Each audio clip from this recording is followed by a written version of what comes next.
Hello students, welcome to my YouTube channel.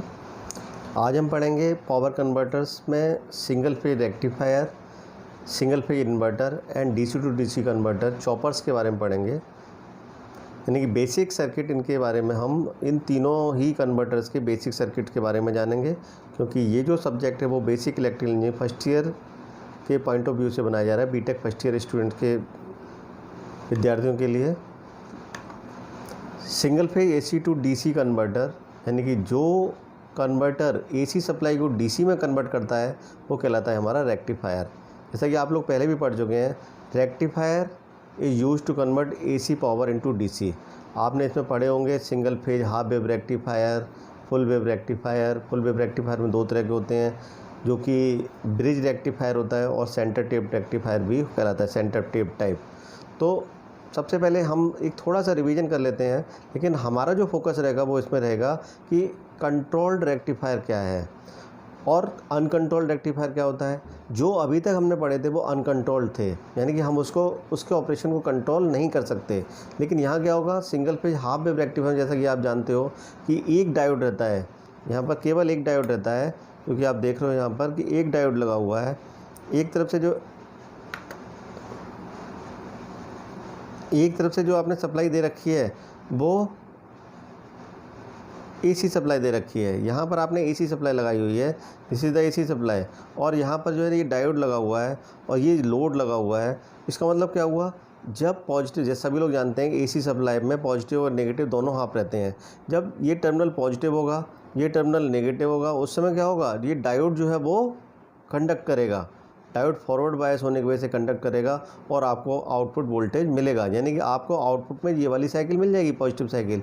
लेकिन थोड़ी देर बाद ये क्या होगा, ये टर्मिनल पॉजिटिव हो जाएगा, यानी कि जो नीचे वाला टर्मिनल है वो कैसा हो जाएगा, वो पॉजिटिव हो जाएगा। यानी कि वो पॉजिटिव हो गया, ये टर्मिनल पॉजिटिव हुआ और ये टर्मिनल नेगेटिव हुआ। उस समय क्या होगा, डायोड विल नॉट कंडक्ट। जब डायोड कंडक्ट नहीं करेगा तो इसका मतलब कोई करंट फ्लो नहीं करेगी, कोई करंट नहीं फ्लो करेगी तो इसका मतलब output voltage that will be zero, यानी कि ये negative half cycle output voltage zero रहेगा। ये वर्किंग होती है single phase half wave rectifier की, यानी कि इस तरह से जो है ना आपको केवल आधी साइकिल मिलती है। लेकिन जो दूसरा होता है that is called as the single phase AC to DC converter, जिसमें कि कौन सा है, full wave rectifier. Full wave rectifier के दो कॉन्फ़िगरेशन होते हैं। पहला कॉन्फ़िगरेशन जो है वो कहला रहा है हमारा centre tap type. Centre tap में क्या किया, केवल दो डायोड की ज़रूरत है, एक डायोड ये लगा हुआ है और दूसरा डायोड ये लगा हुआ है। यहाँ पर एसी सप्लाई जो है वो ट्रांसफार्मर से दी गई है, यानी कि this is the primary of the transformer and this is the secondary of the transformer. यहाँ पर क्या है, सेंटर टेपिंग की गई है। सेंटर में भी यहाँ पर ये जो कनेक्शन किया गया है, यहाँ लोड जो है वो किसके बीच में कनेक्ट किया हुआ है, यहाँ पर सेंटर में जो टर्मिनल है उससे आपका एक टर्मिनल जो है वो लोड का कनेक्ट है और दूसरा टर्मिनल लोड का जो है वो यहाँ पर जो डायोड का एन टाइप टर्मिनल है उससे दोनों से ही कनेक्ट कर दिया गया है। तो इसमें क्या होगा, जब ये सिरा पॉजिटिव होगा, सभी जानते हैं जब ये सिरा पॉजिटिव होगा तो इसका मतलब ये नेगेटिव होगा और ये मोस्ट नेगेटिव होगा। जब ये मोस्ट नेगेटिव है इसका मतलब ये तो कंडक्ट करेगा नहीं डायोड, उस समय केवल ये डायोड कंडक्ट करेगा। जब ये डायोड कंडक्ट करेगा तो इसका मतलब करंट की डायरेक्शन इस तरह से होगी, ये टर्मिनल पॉजिटिव और ये टर्मिनल नेगेटिव। दूसरे में क्या होगा, जब ये इसका मतलब आपको जो है आउटपुट वोल्टेज ये मिल गया पॉजिटिव हाफ साइकिल में। लेकिन सेकंड में क्या होगा, ये टर्मिनल पॉजिटिव हो गया और ये टर्मिनल कैसा हो गया, नेगेटिव हो गया, और ये कैसा हो गया, ये मोस्ट नेगेटिव टर्मिनल हो गया। इसका मतलब अब ये डायोड कंडक्ट नहीं करना है। जब ये डायोड कंडक्ट करेगा, ये वाला डायोड कंडक्ट करेगा तो करंट की डायरेक्शन जो होगी वो कुछ इस तरह से होगी। लेकिन जो रेजिस्टेंस में करंट डायरेक्शन फ्लो कर रही है वहाँ पर जो वोल्टेज मिल रहा है वो सब समय ये टर्मिनल तो पॉजिटिव रहता है और ये टर्मिनल नेगेटिव रहता है, चाहे ये करंट की डायरेक्शन हो या करंट की डायरेक्शन इधर से हो। लेकिन ये रेजिस्टेंस में जो करंट फ्लो कर रही है वो इस साइड से इस टर्मिनल से इस टर्मिनल में फ्लो करने की वजह से ये सिरा हमेशा पॉजिटिव और ये सिरा हमेशा नेगेटिव, और दोनों ही टाइम जो है वो आपको यहाँ पर आउटपुट वोल्टेज इस तरह से मिलता रहता है, यानी कि पॉजिटिव हाफ साइकिल में भी मिलता है और नेगेटिव हाफ साइकिल में मिलता है। लेकिन उसकी डायरेक्शन जो होती है वो एक ही क्वाड्रेंट में होती है। तो इसका मतलब आपको जो है वो यहाँ पर जस्ट डबल वोल्टेज मिलता है in comparative to the half wave rectifier. तो ये तो बात हुई आपकी फुल वेव रेक्टिफायर में सेंटर टिप टाइप। लेकिन अगर मैं ब्रिज टाइप की बात करूँ, इसको भी ज़रा सा थोड़ा सा रिवाइज करते हैं। इसमें क्या होता है, इसमें 4 डायोड रहते हैं। यहाँ आपने AC सप्लाई दी, AC सप्लाई दी तो यहाँ पर ये सिरा पॉजिटिव, ये सिरा पॉजिटिव होने की वजह से, और ये सिरा जो है वो नेगेटिव होगा। इसका मतलब ये डायोड तो फॉरवर्ड बायस हो गया, ये कंडक्ट करेगा लेकिन ये कंडक्ट नहीं करेगा। इसके अलावा यहाँ से अगर देखें तो ये डायोड कंडक्ट करता हुआ करंट इधर से फ्लो करेगी, इधर वापस से कंडक्शन नहीं होगा, क्योंकि ये जो है वो कैसा चल रहा है, नेगेटिव है, यानी कि इसका एनोड जो है वो नेगेटिव होगा, ये कंडक्ट नहीं करेगा। और यहाँ से करंट जो होगी वो जो इस तरह से करंट फ्लो होकर आ रही थी उसका पाथ कुछ इस तरह से होगा। इस तरह से होने के बाद ये वापस से इधर से यहाँ से डायोड D2 के थ्रू, क्योंकि ये फॉरवर्ड बायस होगा उस समय, और वापस से इस तरह से कंडक्शन हो जाएगा। यहाँ पर क्या होगा, जो वोल्टेज सप्लाई आपने V लगाई हुई थी वो पूरी की पूरी आउटपुट वोल्टेज यहाँ पर आपको मिलेगा, वोल्टेज V। लेकिन सेंटर टिप में क्या होता है, यहाँ पर वोल्टेज जो होता है वो हाफ वोल्टेज में डिवाइड होता है, यानी कि यहाँ पर V/2 और यहाँ पर भी V/2, यानी कि मैक्सिमम वोल्टेज जो आपको यहाँ मिल रहा था वो V/2 मिल रहा था। लेकिन यहाँ वोल्टेज कितना मिलने लगता जाता है, यहाँ पर जो वोल्टेज होता है वो लेवल कितना हो जाता है। अगर इस वाले अरेंजमेंट की ब्रिज रेक्टिफायर की बात करूँ जो कि 4 डायोड से मिलकर बना है, वहाँ पर आपको वोल्टेज जो है वो फुल मिल जाता है।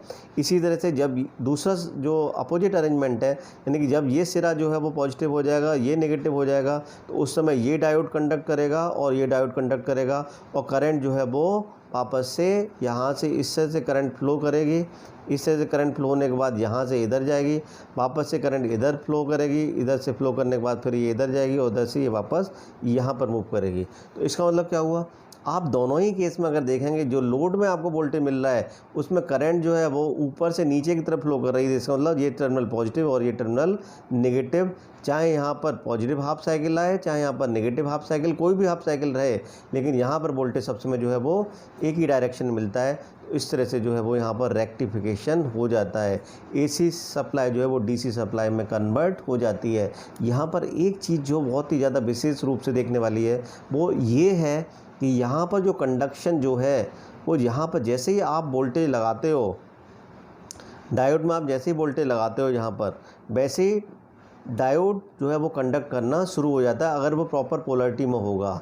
यहाँ पर हमारे ऊपर कोई भी ऐसा कंट्रोल नहीं है कि हम जब चाहें तब इस डायोड को कंडक्ट नहीं कर सकते। इसको प्रॉपर वोल्टेज जैसे ही मिलेगा ये कंडक्ट करेगा।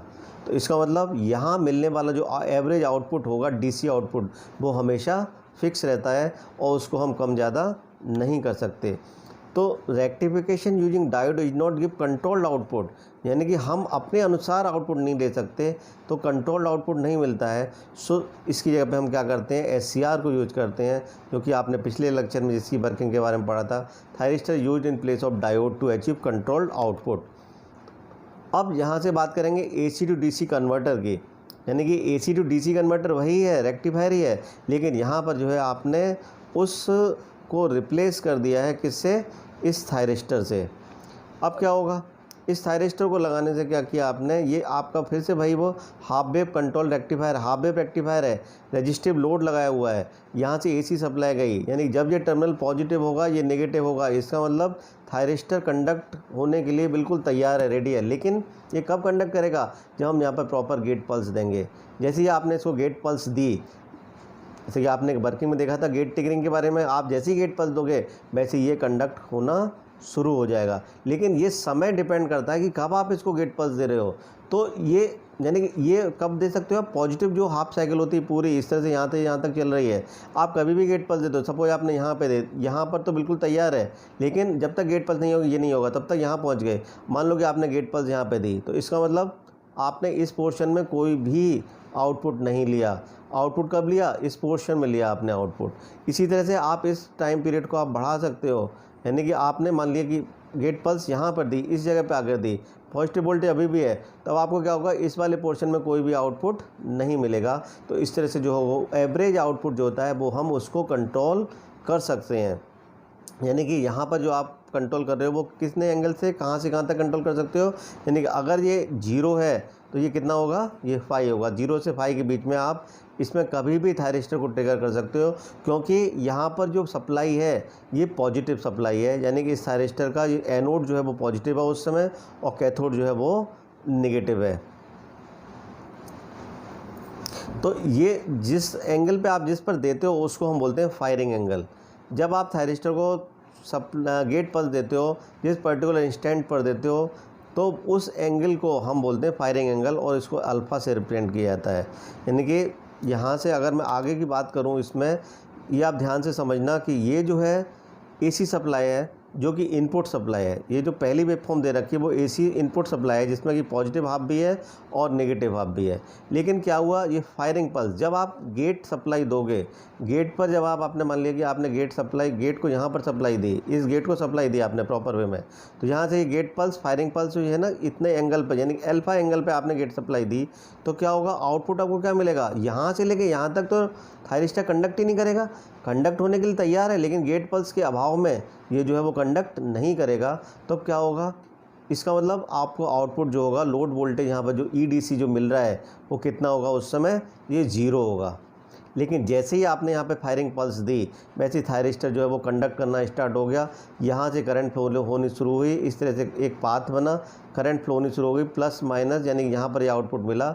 और वो आउटपुट क्या हो रहा है, जैसे जैसे ये वोल्टेज बदल रहा है, जैसे जैसे वोल्टेज बदल रहा है, क्योंकि थायरिस्टर के अक्रॉस होने वाला ड्रॉप तो बहुत कम होता है, जब वो ड्रॉप बहुत कम होता है तो बिल्कुल वही सेम उसकी शेप ले लेता है जो कि आपने इनपुट वोल्टेज लगाया हुआ है। लेकिन इस पॉइंट पर आकर के क्या होगा, यहाँ पर आकर के इस पॉइंट पर आकर के जैसे ही 5 पहुँचते हैं वैसे ही पोलरिटी चेंज हो जाती है, यानी कि ये टर्मिनल नेगेटिव हो गया और ये टर्मिनल पॉजिटिव हो गया।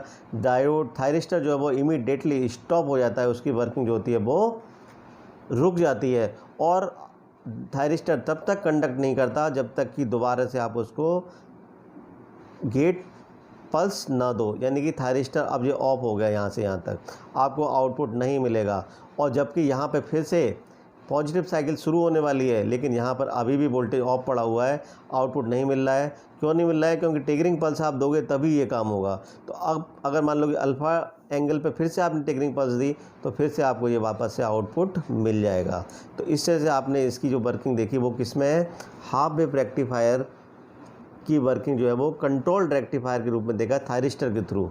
तो यहाँ पर जो है वो वहाँ क्या था, इससे पहले वाले केस में वहाँ एक बार को डायोड आपने लगा दिया, तो डायोड को कंडक्ट जब होना है तब वो होना ही है, उसके बाद उस पर आपका कोई कंट्रोल नहीं है। लेकिन यहाँ क्या हो रहा है, यहाँ पर आपका कोई कंट्रोल नहीं है, आपको ये पूरी वेवफॉर्म मिल रही है। लेकिन यहाँ क्या है, आपको वेवफॉर्म जो है वो आउटपुट जो है वो आपको कम मिल रहा है। इसका मतलब जो डीसी वैल्यू होगी, एवरेज डीसी वैल्यू, अब आप इसको यहाँ पर जो मिलने वाली डीसी वैल्यू होगी वो कम होगी। इसी तरह से अगर फायरिंग एंगल को आप फिर से चेंज कर दो तो फिर से जो क्या होगा कि एवरेज आउटपुट जो होगा वो और कम हो जाएगा। इसी तरह से अगर मैं लोड करंट की बात करूँ तो लोड करंट भी आपकी कुछ इसी तरह से होगी, क्योंकि जब आपका रेजिस्टिव लोड है इसका मतलब जो करंट होगी वो भी साइनोसॉइडल होगी। तो साइनोसॉइडल वेवफॉर्म आपको ये करंट के लिए मिल रही है। जब आपका आउटपुट वोल्टेज मिलेगा तभी करंट मिलेगी।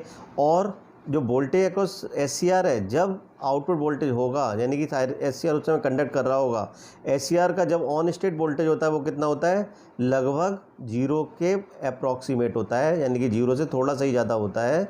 तो इसका मतलब हमने इसको यहाँ पे 0 आइडियल केस में मान लिया है, जिसे 0 रिप्रेजेंट किया हुआ है। लेकिन जब थायरिस्टर हमारा कंडक्ट नहीं कर रहा है, इसका मतलब उस पर सारा का सारा वोल्टेज वहीं पर ही मिल रहा है। यानी कि यहाँ पर ये जो है वो जब आउटपुट नहीं मिल रहा है तब ये वोल्टेज अक्रॉस एससीआर, अब यहाँ पर आउटपुट नहीं मिल रहा है, वहाँ पर एससीआर के अक्रॉस नेगेटिव वोल्टेज, और ये कब तक, यानी कि पॉजिटिव वोल्टेज यहाँ तक कैरी करता है। तो ये वर्किंग हुई AC to DC converter control rectifier की, रजिस्टिव लोड के साथ में हाफ वेव रेक्टिफायर की। इसके बाद अगर मैं फुल वेव रेक्टिफायर की बात करूँ कंट्रोल्ड में, तो आपको जो है वो जैसे वहाँ पर 4 डायोड की ज़रूरत होती थी, उसी तरह से यहाँ पर क्या है, आपको 4 एससीआर की ज़रूरत पड़ेगी। एससीआर 1, एससीआर 2 एक लेग में लगे हुए हैं, एससीआर 3, एससीआर 4 जो है दूसरी लेग में लगे हुए हैं। जो आपने एसी सप्लाई कनेक्ट की है वो यहाँ पर कनेक्ट कर दी, ये एसी सप्लाई का दूसरा टर्मिनल यहाँ आपने कनेक्ट कर दिया, और उसके साथ में आपने यहाँ एसी सप्लाई ये दे दी। बाद में क्या हुआ, जब ये टर्मिनल सपोज पॉजिटिव है और ये टर्मिनल नेगेटिव है, तो थायरिस्टर एससीआर 1 जो है वो कंडक्ट करने के लिए बिल्कुल तैयार है।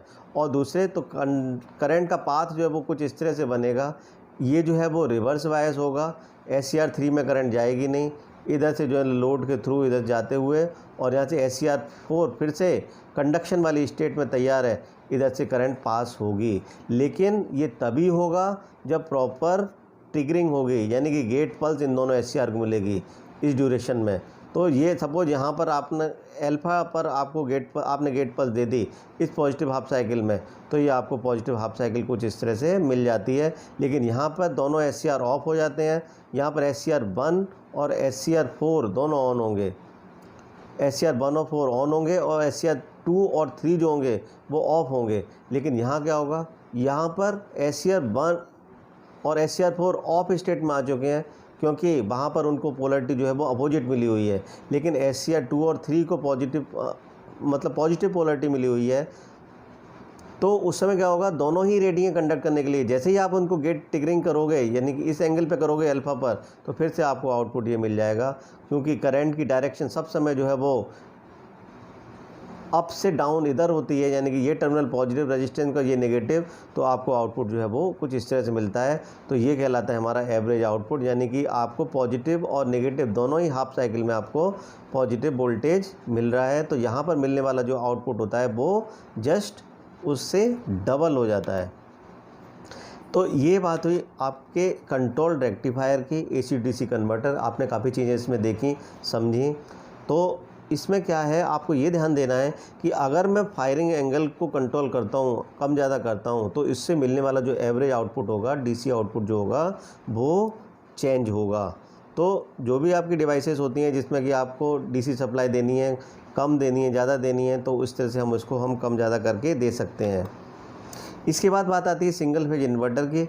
यानी कि सिंगल फेज इन्वर्टर होता क्या है, जानते हैं सभी लोग, आपके सबके घरों में लगा होगा। यानी कि बैटरी होती है, जब लाइट चली जाती है, इसका मतलब बैटरी में कौन सी पावर है, DC पावर। DC पावर को हमें अपनी डिवाइसेस को चलाने के लिए AC पावर ज़रूरत है। यानी कि ये सिंपल सी बात है कि DC पावर को AC पावर में कन्वर्ट करेगा। यानी कि कब करेगा, किस पर करेगा, एट डिजायर्ड आउटपुट वोल्टेज, यानी कि जो वोल्टेज आपको चाहिए उस पर, और डिजायर्ड फ्रीक्वेंसी पर करेगा।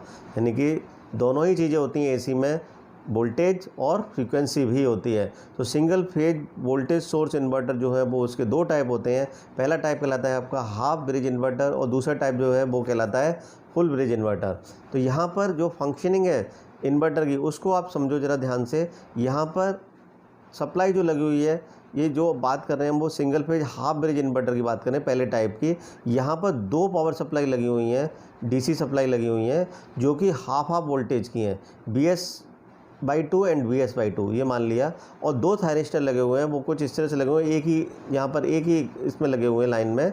और यहाँ से जो वोल्टेज है, जो लोड है, वो लोड इस तरह से कनेक्टेड है। ये जो डायोड है D1 एंड D2, ये दोनों डायोड जो है वो फ्री व्हीलिंग डायोड कहलाते हैं। यहाँ पर इसके जस्ट अपोजिट थायरिस्टर T1 के अक्रॉस D1 लगा हुआ है, और T2 के अक्रॉस D2 लगा हुआ है। अब आप इसमें ये बात को ध्यान रखना है, सबसे पहली चीज़ ये है कि थायरिस्टर T1 और T2 जो है वो दोनों एक साथ ऑन नहीं होने चाहिए। सबसे पहली चीज़ क्या है कि थायरिस्टर T1 और T2 दोनों एक साथ ऑन नहीं होने चाहिए। अगर दोनों ऑन हो गए एक साथ तो क्या होगा कि करंट का जो डायरेक्शन होगा वो कुछ इस तरह से हो जाएगा, यानी करंट इस तरह से फ्लो कर जाएगी। और जो इस वाले रास्ते में ऑन स्टेट में T1 और T2 का जो रेजिस्टेंस ड्रॉप होता है, इनका इंटरनल ड्रॉप होता है, वो बहुत ही कम होता है। जब ड्रॉप बहुत कम होगा इसका मतलब वेरी हाई करंट, रेजिस्टेंस बहुत कम होने की वजह से वेरी हैवी करंट फ्लो करेगी, जिसकी वजह से T1 और T2 दोनों ही डैमेज होने के पूरे चांसेस रहेंगे। तो थायरिस्टर T1 और T2 को आप यहाँ पर एक साथ ऑन नहीं करेंगे। अब इसकी वर्किंग को समझते हैं।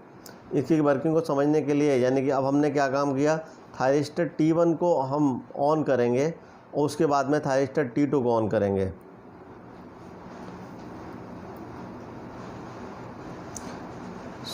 ये जो है गेट पल्स दे रखी है यहाँ पर IG1 एंड IG2, यानी कि थायरिस्टर T1 के लिए IG1।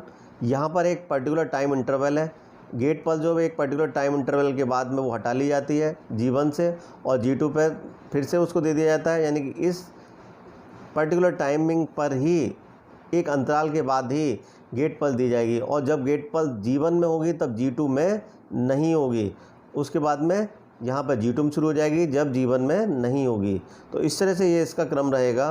और इस तरह से आगे वेरी करेंगे। तो इसका मतलब सपोज थायरिस्टर T1 ऑन है, थायरिस्टर T1 ऑन है, इसका मतलब ये टर्मिनल पॉजिटिव, ये होना भी चाहिए, इसका टर्मिनल पॉजिटिव है, लेकिन ये थायरिस्टर ऑफ है क्योंकि यहाँ पल्स नहीं दे रखी है। तो करंट जो है वो लोड से फ्लो इस थायरिस्टर के थ्रू फ्लो होती हुई इधर से ऐसी फ्लो कर जाएगी, यानी कि ये टर्मिनल आपका पॉजिटिव रहेगा और ये टर्मिनल हमेशा नेगेटिव रहेगा। इस जब तक ये क्रम रहता है, जब तक आपका थायरिस्टर T1 ऑन रहता है तब तक, यानी कि आपको जो आउटपुट मिलेगा इस क्रम में, आपको आउटपुट जो होगा BS/2 जो है थायरिस्टर T1 के अक्रॉस आइडियल केस में हम वोल्टेज ड्रॉप 0 मान लेते हैं।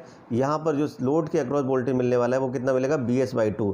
नीचे वाली जो सप्लाई है थायरिस्टर T2 ऑफ है, इसका मतलब ये कोई रास्ता नहीं बन रहा है, यहाँ से ये करंट नहीं फ्लो करेगी। तो इसका मतलब आपको जो वोल्टेज मिलेगा आउटपुट में वो BS/2 मिलेगा, इतना वोल्टेज मिलेगा। उसके बाद क्या किया आपने, उसके बाद आपने थायरिस्टर T1 को तो कर दिया ऑफ, इसको ऑफ कर दिया, इसको ऑन कर दिया। अब इस थायरिस्टर को ऑन करेंगे तब क्या होगा, इस थायरिस्टर को ऑन करने पर आप देखोगे कि जो करंट की डायरेक्शन है वो चेंज हो जाएगी, यानी करंट जो होगी अब वो कुछ इस तरह से फ्लो करेगी, इस तरह से फ्लो करते हुए थायरिस्टर T2 से पास होगी और यहाँ से इस तरह से एंटर करेगी अंदर। और ये थायरिस्टर चूँकि ऑफ हो चुका है, ये थायरिस्टर अब इस समय वर्क नहीं कर रहा है, तब क्या होगा, तब उस समय इसका मतलब ये है कि ये जो टर्मिनल होगी इस डायरेक्शन में से ये पॉजिटिव हो गया और ये नेगेटिव हो गया, यानी कि पिछले वाले क्रम से जो है वो अब थायरिस्टर जो है वो अपोजिट, इस थायरिस्टर की वजह से अपोजिट लोड के अक्रॉस पोलरिटी मिली। इसका मतलब क्या हुआ, अपोजिट पोलरिटी मिली, BS/2 जो होगा वो अब आपको अपीयर जो होगा दूसरे में यहाँ पर इस तरह से मिलने वाला है। इसी तरह से जब आपने क्या काम किया, अब थोड़ी देर बाद आपने T1 को ऑन कर दिया, जब आपने IG1 पल्स की वजह से T1 ऑन हो गया, तब आपको ये वाली पोलरिटी फिर से मिल गई, फिर ये मिल गई। तो इसका मतलब ये क्रम जो है वो एक निश्चित अंतराल के बाद बार बार रिपीट कर रहा है, जो कि AC सप्लाई में होता है। इसका मतलब ये है कि आपने इस तरह के अरेंजमेंट से सिंगल फेज सप्लाई जनरेट कर ली है, बना ली है, यानी कि DC सप्लाई जो आपने यहाँ लगाई थी इनपुट में, DC सप्लाई जो है वो कन्वर्ट हो गई AC सप्लाई में। तो ये तो बात हुई सिंगल फेज ब्रिज इन्वर्टर की। इसी तरह से single phase full bridge inverter होता है। Single phase full bridge inverter में क्या होता है कि 4 थायरिस्टर इसी तरह से लगे होते हैं, T1 and T2, T3 and T4, इस तरह से अरेंजमेंट रहते हैं इनके। लोड जो होता है वो यहाँ लगा होता है, ये लोड का अरेंजमेंट है। यहाँ पर केवल एक ही सप्लाई की अब ज़रूरत है, लेकिन एक साथ आप थायरिस्टर कौन कौन से ऑन करोगे, आप T1 और T4 को, इन दोनों को, T1 और T2 को तो आप एक साथ ऑन करोगे, और T4 और T3 को, इन दोनों थायरिस्टर को आप एक साथ ऑन करोगे। जैसा कि पहले बताया था, जैसे कि IG1 और IG2 ये किसके लिए हैं, 1 और 2 थायरिस्टर के लिए, और IG3 IG4 3 और 4 के लिए। अब सपोज किया कि T1 और T2 ऑन है, ये दोनों थायरिस्टर ऑन है, जब ये थायरिस्टर ऑन होंगे तो इसका मतलब करंट यहाँ से फ्लो होनी शुरू हुई इस थायरिस्टर के थ्रू, यहाँ से लोड के थ्रू, इधर से इस तरह से निकल करके वापस से नेगेटिव टर्मिनल में बैटरी के, यानी कि ये टर्मिनल लोड का पॉजिटिव और ये टर्मिनल जो होगा उस समय ये टर्मिनल नेगेटिव हो जाएगा, और यहाँ पर ये आपको आउटपुट वोल्टेज तब तक मिलता रहेगा जब तक ये थायरिस्टर ऑन है। इसके बाद क्या हुआ, इसके बाद जो है वो आपने क्या काम किया कि आपने जो है वो दूसरे ये वह दोनों थायरिस्टर जो है वो ऑफ कर दिए, ये थायरिस्टर आपने ऑफ कर दिए, थायरिस्टर आपने ऑफ कर दिए, और दूसरे थायरिस्टर को आपने अब पल्स दे दी है, दूसरे थायरिस्टर को आपने यहाँ पर पल्स दे दी, यानी कि थायरिस्टर T3 और T4 को आपने ऑन कर दिया, इन दोनों थायरिस्टर को आपने ऑन कर दिया। तो करंट की डायरेक्शन अब क्या होगी, यानी कि यहाँ से T3 से लोड से, और उसके बाद फिर थायरिस्टर T4 से वापस निकलते हुए यहाँ इस तरह से पहुँचेंगे, यानी कि ये थायरिस्टर दोनों ऑफ है, यहाँ से कोई करंट की रास्ता बन नहीं रही है क्योंकि इनको ट्रिगरिंग पल्स मिली नहीं है। तो इसका मतलब यहाँ से ये करंट, इसका मतलब ये टर्मिनल पॉजिटिव और ये टर्मिनल नेगेटिव। अब जस्ट अपोजिट पोलरिटी, इसका मतलब जो होगा जो BS आपका वोल्टेज जो है थायरिस्टर T3 T4 का ऑन स्टेट में, हम यहाँ पर आइडियल केस में 0 वोल्टेज मानते हुए, यहाँ पर जो आपको आउटपुट में वोल्टेज मिलेगा वो अब कितना मिलेगा, अब आपको जो है वो अपोजिट डायरेक्शन मिलेगा, लेकिन उसकी पोलरिटी वही, उसकी जो मैग्नीट्यूड होगी वही BS के बराबर होगी। इस तरह से ये क्रम बार बार दोहराएगा। जब आप T1 और T2 को ऑन करेंगे, T2 T3 को उस समय ऑफ रखेंगे, तो इस तरह से आपको जो है वो DC सप्लाई AC सप्लाई में कन्वर्ट हो जाएगी। तो हम कह सकते हैं कि single phase full bridge inverter जो है वो उससे जस्ट डबल आउटपुट देगा। और लेकिन यहाँ पर एक चीज़ और है, एक और फ़ायदा एडवांटेज क्या है कि एक ही बैटरी की ज़रूरत है। वहाँ 2 बैटरी की ज़रूरत नहीं, यहाँ एक ही ज़रूरत होगी। लेकिन यहाँ पर एक चीज़ है कि थायरिस्टर 2 की 2 थायरिस्टर और एक्स्ट्रा यूज हुए हैं।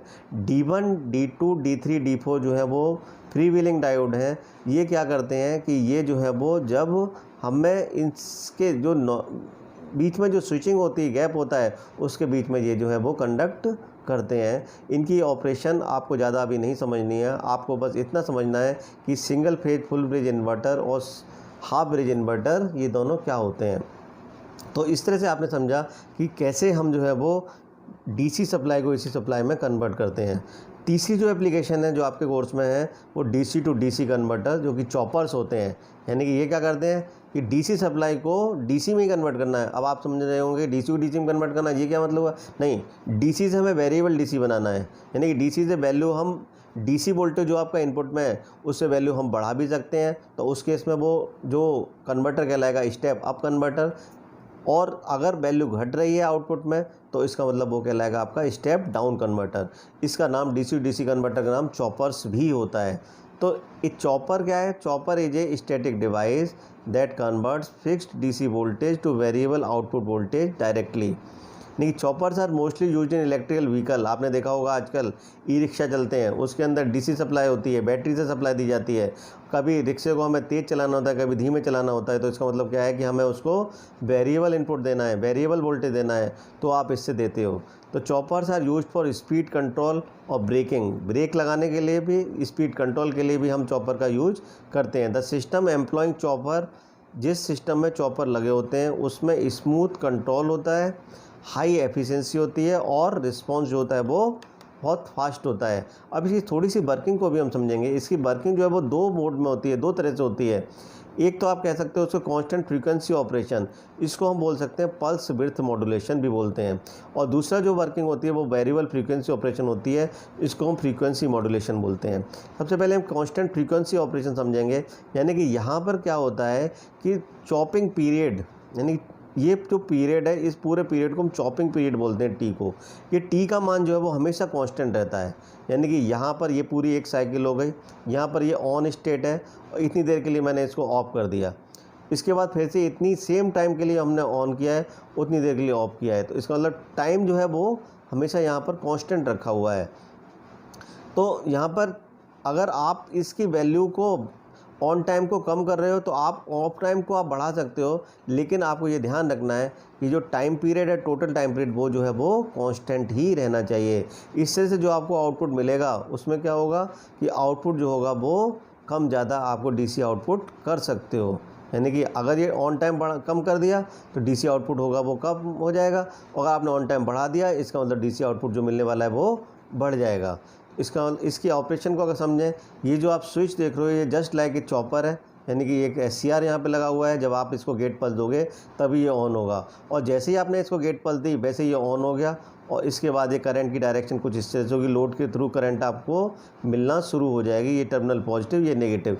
यानी कि जब तक ये चॉपर ऑन है, जब तक ये स्विच ऑन है, जब तक ये थायरिस्टर ऑन है, तब तक आपको वहाँ पर वोल्टेज मिलता रहेगा। यानी कि ऑन टाइम तक आपको वोल्टेज मिलेगा, करंट कुछ इस तरह से बिल्डअप होगी। लेकिन उसके बाद क्या होगा, जैसे ही आपने स्विच को ऑफ कर दिया, चॉपर ऑफ कर दिया, SCR को ऑफ कर दिया, करंट जो है वो, क्योंकि ये स्टोरिंग डिवाइस है, इसमें भी कुछ स्टोरिंग एलिमेंट लगे हो सकते हैं, तो उसकी वजह से एक करंट होगी जो इस तरह से फ्लो करती रहेगी। लेकिन चूँकि कोई सोर्स नहीं लगा है, इसकी वजह से क्या होगा, ये करंट डिक्रीज करेगी। तो यहाँ पर ये आप देख रहे हो कि जब ये ऑफ हो गया है उस समय करंट डिक्रीज हो रही है। लेकिन थोड़ी देर फिर आपने इसको ऑन कर दिया, फिर आपने ऑन किया तो फिर से करंट बिल्डअप होना शुरू हो गई, करंट बढ़ी फिर डिक्रीज हो गई। तो एवरेज आउटपुट जो है डीसी करंट का है वो क्या हो गया है, कम ज़्यादा हम कर सकते हैं। लेकिन कांस्टेंट फ्रीक्वेंसी ऑपरेशन केस में आपको हमेशा ये ध्यान रखना है, जो चॉपिंग पीरियड जो होता है वो हमेशा कांस्टेंट रखते हैं। लेकिन जो दूसरा जो ऑपरेशन है वेरिएबल फ्रीक्वेंसी ऑपरेशन, उसमें क्या होगा कि आप chopping frequency F is varied by varying time period T. Time period को आपको यहाँ पर चेंज करना है। टाइम पीरियड आप यहाँ पे चेंज कर सकते हो, कम ज़्यादा कर सकते हो, लेकिन आइदर यहाँ पे एक चीज़ रखनी होगी, ऑन टाइम और ऑफ टाइम को जो है वो आपको कांस्टेंट रखना पड़ेगा। किसी भी मतलब ऑन टाइम को आप कांस्टेंट रख लो या फिर ऑफ टाइम को कांस्टेंट रख लो, तो ये कहलाता है फ्रीक्वेंसी मॉड्यूलेशन, यानी कि वेरिएबल फ्रीक्वेंसी ऑपरेशन। तो चॉपर का जो यूज है वो किस में हम करते हैं, डीसी से वेरिएबल डीसी में, यानी कि वैल्यू को मुझे जो है वो डीसी वैल्यू कम ज़्यादा करनी है। और वो किस में काम आएगी, वो हमारी वो वैल्यू उसमें काम आएगी जहाँ पर मुझे वेरिएबल स्पीड चाहिए होगी। यानी कि जैसा कि मैंने आपको एग्जांपल दिया, ई रिक्शा में आजकल बहुत ज़्यादा यूज होता है, यानी डीसी सप्लाई वहाँ पे लगी होती है। तो मुझे उम्मीद है आपको इस लेक्चर में जो मैंने 3 चीज़ें पढ़ाई हैं, जो कि एससीआर का जो एप्लीकेशन है, यानी कि सबसे पहला कंट्रोल रेक्टिफायर, सिंगल फेज, दूसरा सिंगल फेज इन्वर्टर, और तीसरा जो है वो चॉपर आपको बताया है। आपको समझ में आया होगा। अब आप इनको रिवाइज कीजिए। Okay, thank you very much.